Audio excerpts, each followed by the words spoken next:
ano din, nagsagawa din ng solemn exorcism.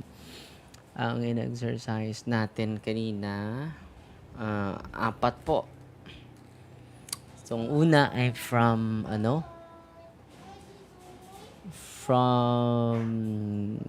Sikihor, no? And then, ang ngalawa ay from Talibon. Pangatlo is from Cagayan. Tatlo lang pala yung na-exercise natin kanina. Tatlo lang. Grabe yung reaction sa Cagayan, no? 17 ka-albularyo ang nalapitan nila, no? Grabe yung reaction. Nakita talaga ng kanyang asawa ang buong pangyayari, mga kapatid.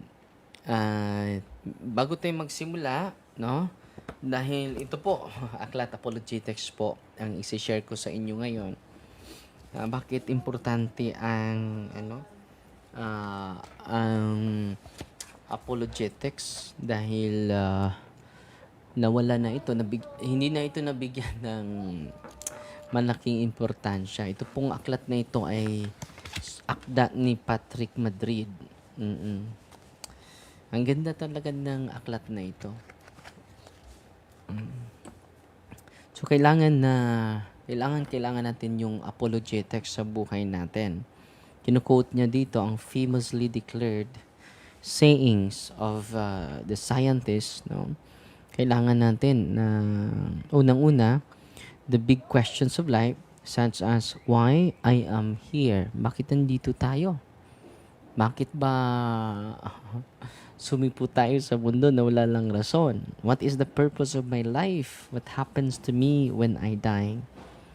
Socrates famously declared, the unexamined life is not worth living for a human being.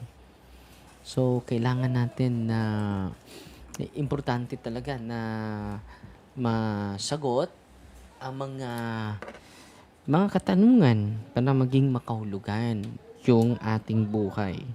So, ulitin ko ha. The unexamined life is not worth living for a human being. So, para lang wala, no? So, kailangan talaga na yung human and logical explanation of our existence, no? Ngayon, ano ba ang importance itong apologetics? Sabi ni sabi ni Patrick Madrid, how sad that so many people never take the time to examine the things that really matter, stretching forth their minds and hearts towards the truth, toward God. Apologetics is practical way of using logic and facts to help others lift their eyes from base inconsequential distraction and gaze upward to contemplate the truth in all its beauty. So, kailangan itong apologetics makatulong, no? Using logic and facts to help others lift their eyes, no, from these ordinary happenings in our lives, no? Gaze upward to contemplate the truth. Kailangan i-contemplate natin ang katotohanan in all its beauty. In all its beauty. Apologetics accomplishes this task by offering those who will listen rational explanations. So, ito yung consequence, no? Kung pag-aralan natin yung apologetics. Offering those who will listen rational explanation. Yung faith natin is based on reason, no? Based on logic, and defense of the truth, the highest and most important of all, including the truths that God exists. He loves you. He wants you to be happy in Jesus Christ. He took a human nature to save us from our sins. He died on the cross for our salvation. He promises forgiveness to all who will accept it. And He established, sige son, He established a church replete with many treasures. Ang ganda. All for us. The Holy Eucharist, the sacraments, and the Holy Bible, apostolic tradition, and so much more.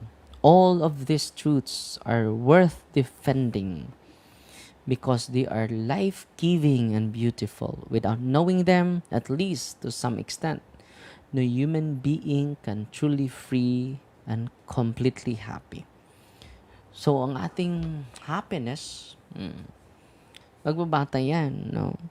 Sa truths. Kung madagdagan yung kaalaman natin sa katotohanan, it is worth, sabi dito, defending because they are life-giving. Anong katotohanan?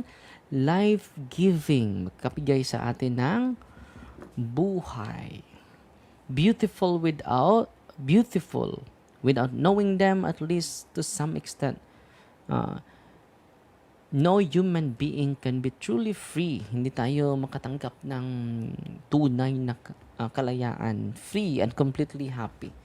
May may ano siya, may yung happiness niya ay hindi makumpleto.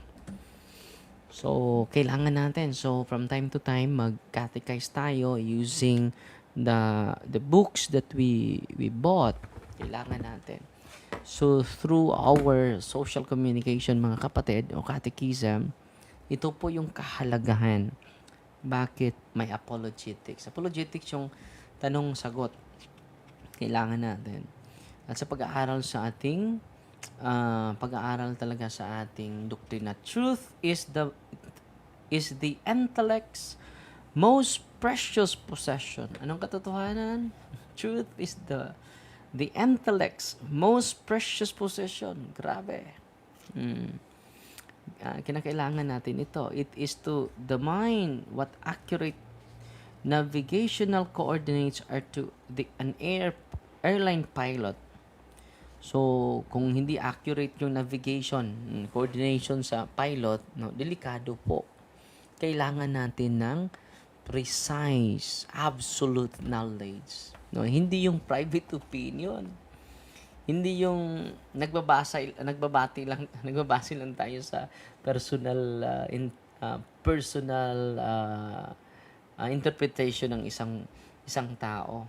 It should be based on the absolute truth. We need to arrive certainty, and certitude will be arrived through the absolute truth. No? Because the truth is the intellect's most precious possession. Grabe. Ang ganda nito. A pilot who navigates according to faulty coordinations will not reach his intended destination. Delikado. Example, kung may piloto ka, hindi yan tama na piloto. Dapat professional siya na magmaniho. In like manner. Kasi nga book na, Father, itong libro na ito, How to Do Apologetics, Making the Case for Our Faith by Patrick Madrid po. Binibigay po ito ni Father Rara sa atin. Salamat po, Father Rara. No? Ang ganda po. A patient who receives an erroneous diagnosis of the pain in his abdomen could very well die if the wrong course of treatment or no treatment at all were prescribed. Truth enables us to avoid errors and to arrive at correct conclusions. So ano yung truth? Makatulong sa atin. Enables us to avoid errors. Kaya nga, mag-search tayo sa katotohanan. Yung apologetics will lead us to the beauty of the truth, to contemplate the truth in all its beauty. Ang ganda, no? Matuloy tayo. So, not on to avoid errors and to arrive correct conclusion. So, yan. Kailangan ang babasihan sa apologetics, logical, factual, and then uh, based sa reality, empirical, no? And then, sabi dito, knowing and living according to the truth is always important, even in a small things. While in a serious matter, such as engineering, a suspension breeds, or calculating how much fuel to load into an airliner flying from Los Angeles to Sydney. Delikado, no? The lack of truth can be catastrophic. The lack of truth can be catastrophic. Kailangan. So, yan ang importance sa apologetics. So, common sense and our own personal experiences tell us that mind imbued with truth is clearer, broader, brighter, and more vigorous. So, kung tayo ay nababatay sa katotohanan, mga kapatid, clearer, malinaw na malinaw po. Imbued with truth. Broader yung horizon natin. Brighter. And more vigorous than one in which the truth is not present. Parang hindi, okay ba yung signal ko, mga kapatid? Good evening, Father Darwin, watching from England. Good evening, Father Darwin, watching, okay ba yung yung live natin, mga kapatid? Kindly comment po dahil siguro yung internet natin, yes, very clear po, sila Bito. And then, wala po tayong blessing ngayon sa online. Wala po. Every Sunday lang po yan. So, patuloy tayo. Kung hindi natin, yung nalalaman natin ay separate from the truth, then one in which the truth is not present, that mind, by comparison, is dark, cramped, shallow, and sluggish. So, yan ang importance sa pag-study natin sa apologetics, mga kapatid. Example, sabi ni Patrick Madrid, your mind is designed for knowing the truth, just as your body is designed for drinking water. Example, yung ating isipan is designed to arrive the truth, to study the truth.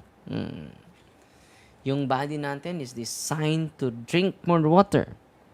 Sabi niya dito, the purer, the more abundant the water, the healthier your body will be. So, kung maraming minerals yung tubig na iniinom, no, anong mangyari sa katawan mo? Doble din yung mga, mga vitamins na makuha mo. Healthier, no? Healthy na healthy yung katawan mo. When water is scarce or dirty, the body gets sick. Yan din ang mangyari. Kung hindi malinaw yung tubig, scarce, dirty, the body gets sick. But while the body can imbibe too much water, the mind can never have too much truth. Yung katawan natin, makainom tayo ng maraming tubig, sobrang tubig. Pero hindi sobra sa atin. Pero yung ating isipan can never have too much truth. The human mind is limited, yet it nevertheless has an infinite capacity for truth, because God, who is truth personified, is infinite. So, yung capacity natin pala na magkaalam ng maraming bagay is infinite. Wow. Yan po ang katotohanan, no? Ang ganda. Though our mind is limited, yet nevertheless, ang ganda nito, has an infinite capacity for truth. Yung kaalaman natin is infinite. has the capacity, and sabi dito, infinite capacity for truth. Because God, who is the truth personified, is infinite. Na personified siya. Naging tao siya eh. So, try to imagine how unpleasant and dangerous this world would be if no one cared about truth for its own sake. So, anong mangyayari sa ating mundo? Kung ang mga tao natin ay hindi na nagbabatay sa katotohanan. Ano mangyari sa atin if no one made an effort to push past mere human opinions? Kung nagbabatay lang tayo sa human opinions, mere human opinions, and preferences, and strive to know the truth about such things as mathematics, physics, biology, chemistry, the world would be a very dangerous place indeed. So, salamat tayo dahil may mga tao na hindi kontento sa mere human opinions, preferences, and but they strive to know more the truth, the absolute truth about mathematics. Example, 1 plus 1. Sasagutin mo 3. Hindi yan, no? Meron talaga tayong universal truth. Anong sagot niyan is 2, di ba?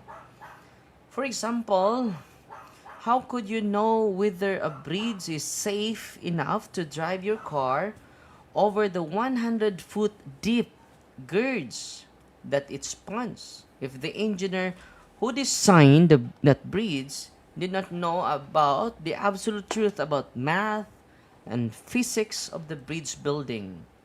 So, kung hindi siya nagsa-study ng mathematics and physics, paano niya mabigyan ng garantiya yung mga dumadaan doon na safety yung bridge? Thanks be to God because of the absolute truth related to mathematics, chemistry, biology, and physics. We arrive absolute truth.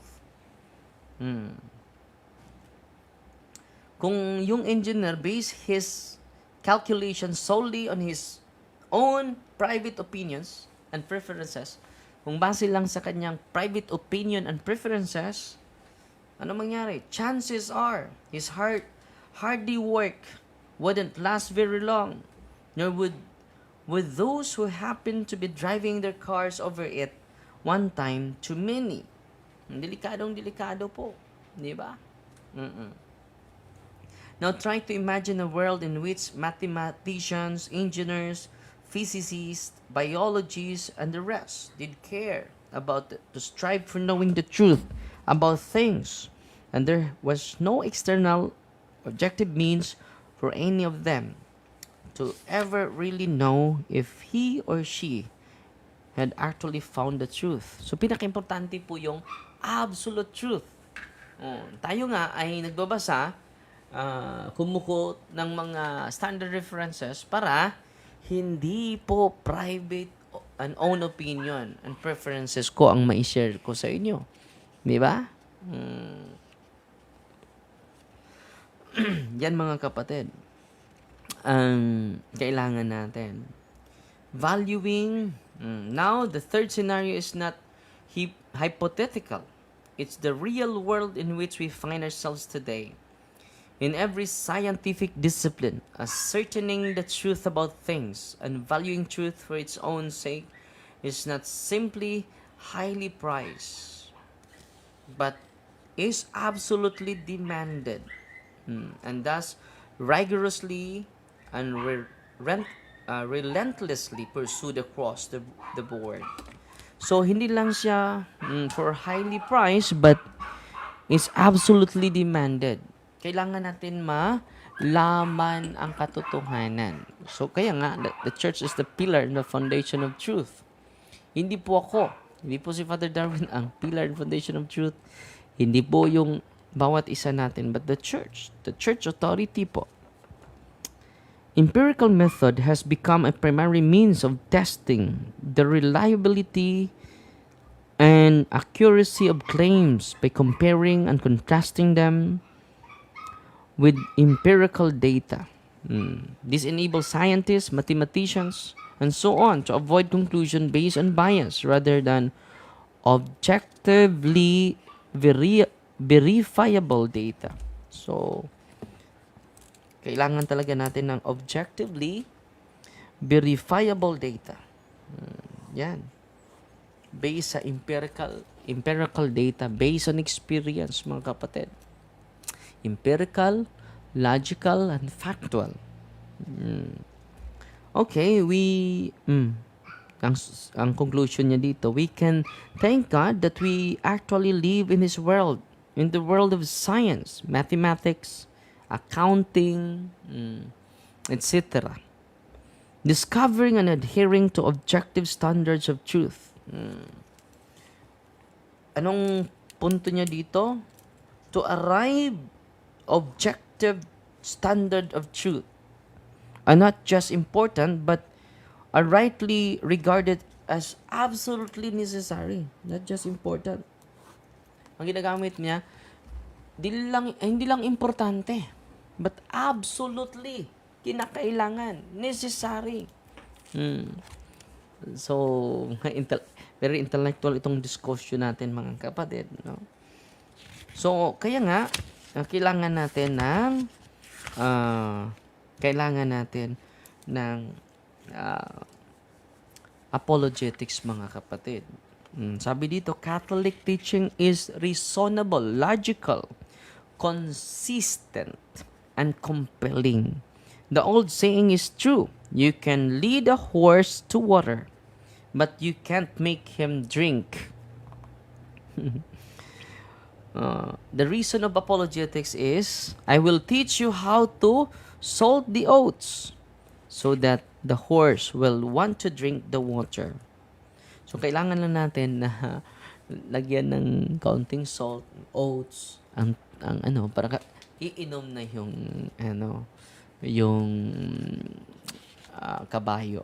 Mga kapatid, yan ang reason sa apologetics. Unang-una, the importance of apologetics to arrive the absolute truth, not relative truth, no? Para sa akin, to go beyond our personal opinion, private ideas, no?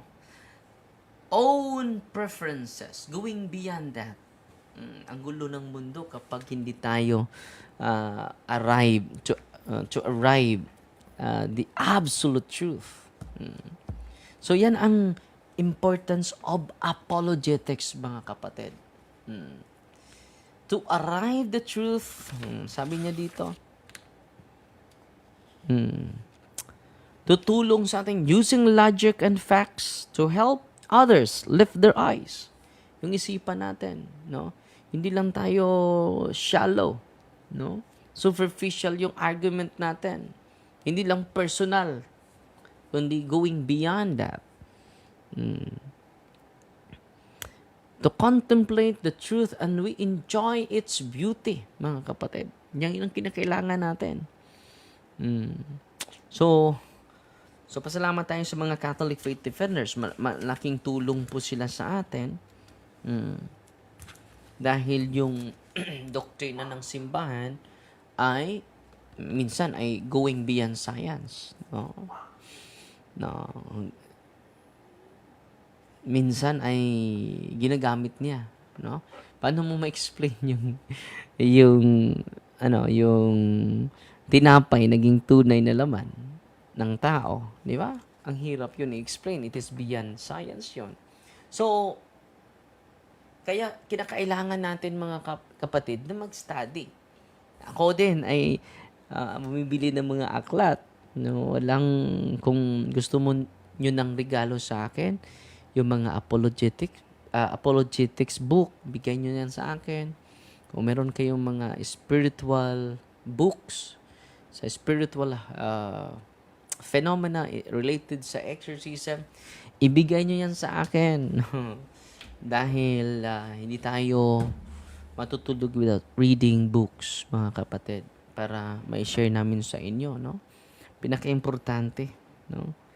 Ang pag-augment sa ating kaalaman para hindi tayo. So ang essence sa apologetics, sa pag-aral ng apologetics, una, to arrive the absolute truth.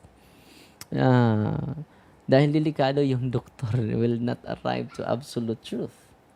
Yung engineer will not arrive to absolute truth. Yung personal lang na, sasakay ka ba yung walang lisensya na piloto? Delikado po yun. Delikado yung buhay mo. In like manner, kung maniwala ka lang sa isang pastor using his or her own opinions, her own interpretation of the sacred Bible without quoting the deposit of faith to the church, all throughout the apostolic, all throughout the year of the Christian era, of all Christian eras. Kung hindi siya magko-quote, yung napabatay lang tayo sa isang isipan, di ba? So dito mga kapatid, quote tayo ng mga maraming documents, hindi lang yung personal opinion natin. So dahil kapag arrive tayo sa truth, anong sabi ni Patrick Madrid? Common sense and our own personal experiences tell us that a mind imbued with truth, clearer, broader. Kung magbatay lang ka sa yung opinion na dark, not brighter. Cramped or shallow, not broader, not brighter, dark. More vigorously, no? Grabe, no? So, yan ang kailangan natin. Kaya nga, dito sa live natin, hinihikayat ko kayo na magbasa, magbili ng mga magandang aklat para madagdagan yung kaalaman natin. Hindi stagnant, mga kapatid. Yung topic ko sa, hindi ko alam kung malinaw ba yon sa live natin sa, it is all about our enemy, knowing our enemy. Dahil mag-boxing tayo, kailangan natin studyhan yung kalaban natin, yung weaknesses niya, yung strength niya. Dahil sa araw ng tinatakda na mag-away tayo through boxing, sa sports na boxing, alam ko na yung kahinaan mo. Alam ko na saan ako iiwas sa right hand na suntok mo, no? Kinaangan po yan. At salamat pala sa mga star senders natin ngayon. Si kapatid na, wow, si Maria Sarmiento, nagpadala sa atin ng 400 stars. Si Sheila Bito, pangalawa, 300 stars. No? Salamat po. At si kapatid na Amin na Ilga, nagpadala sa atin ng 150 stars. Si Gina Guevara, nagpadala din sa atin ng 150 stars. Si Chiri Bangut Putot, nagpadala sa atin ng 100 stars. Si Margaret Pasuelo de la Cruz, nagpadala sa atin ng 50 stars. Si Gina Warda, 50 stars. Si Army Parajes, nagpadala sa atin 50 stars. Si Jolito Siles, 40 stars. Si Nomi Enicilio Lapay Banda, nagpadala ng 35 stars. Si Matet Philim, nagpadala ng 10 stars. Salamat po. Si Lynn Tapang, nagpadala sa atin ng 10 stars. Si Mercy, mga bago din itong iba. Salamat po. Turquator, 10 stars. Si Pia Chi, no? Nagpadala sa atin ng 10 stars po. So, nanood sa atin si Angelita Bebs Abilianatan. Good evening po, Father Darwin. At si Analo Riboldad Abinido, nagpadala sa atin ng 50 stars.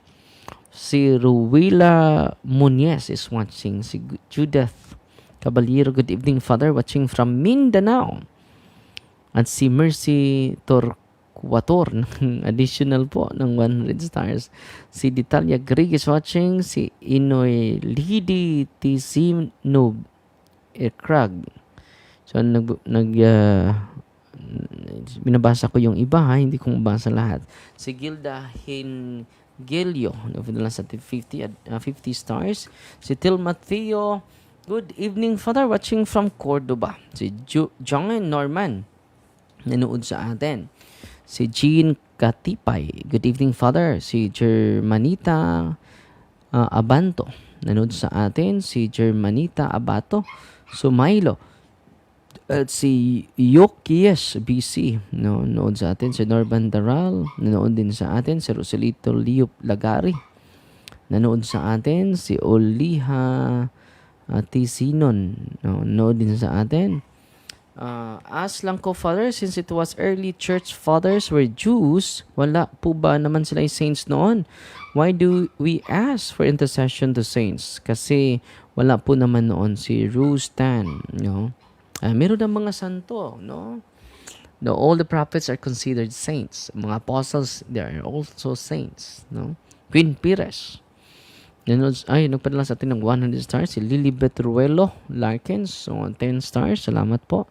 Si Nili Miao Abing. Good evening, Father. Watching from Camotes Island. Salamat po. At si Carmelita Tixon. Nanood sa atin. Si Tis Karen Ibanez. Oh, wow, 50 stars. Nagpadala ng 50 stars. Salamat po. At si Giovanni Bugs. Si Charlene Duterte. Si Majan Gamao, nanood sana. Si Sheila Jimenez, si Beth Moring, watching from Kuwait. Si Millie Madar, si Lilibet Ruelo Larkins, si Ruliet Sansan. Nakita po kita sa Maplap Leyte last July po. Ingat po lagi. Salamat kapatid. At si Italia Greg sa Balati, Manila, watching from Remedios. So, from Qatar, watching si Zen Ruta, si Rilo Mantua Jr., si Ray Agaton. John Navarro is watching from Cebu, Delia Orgada. Si Vincent Avap, no? Mayong gabi, Father. Si Perla Gamalo. Si Angela Licia Maria, sa Minglan nila Cebu, si Yetes. Si Kihor, Sentino Sister.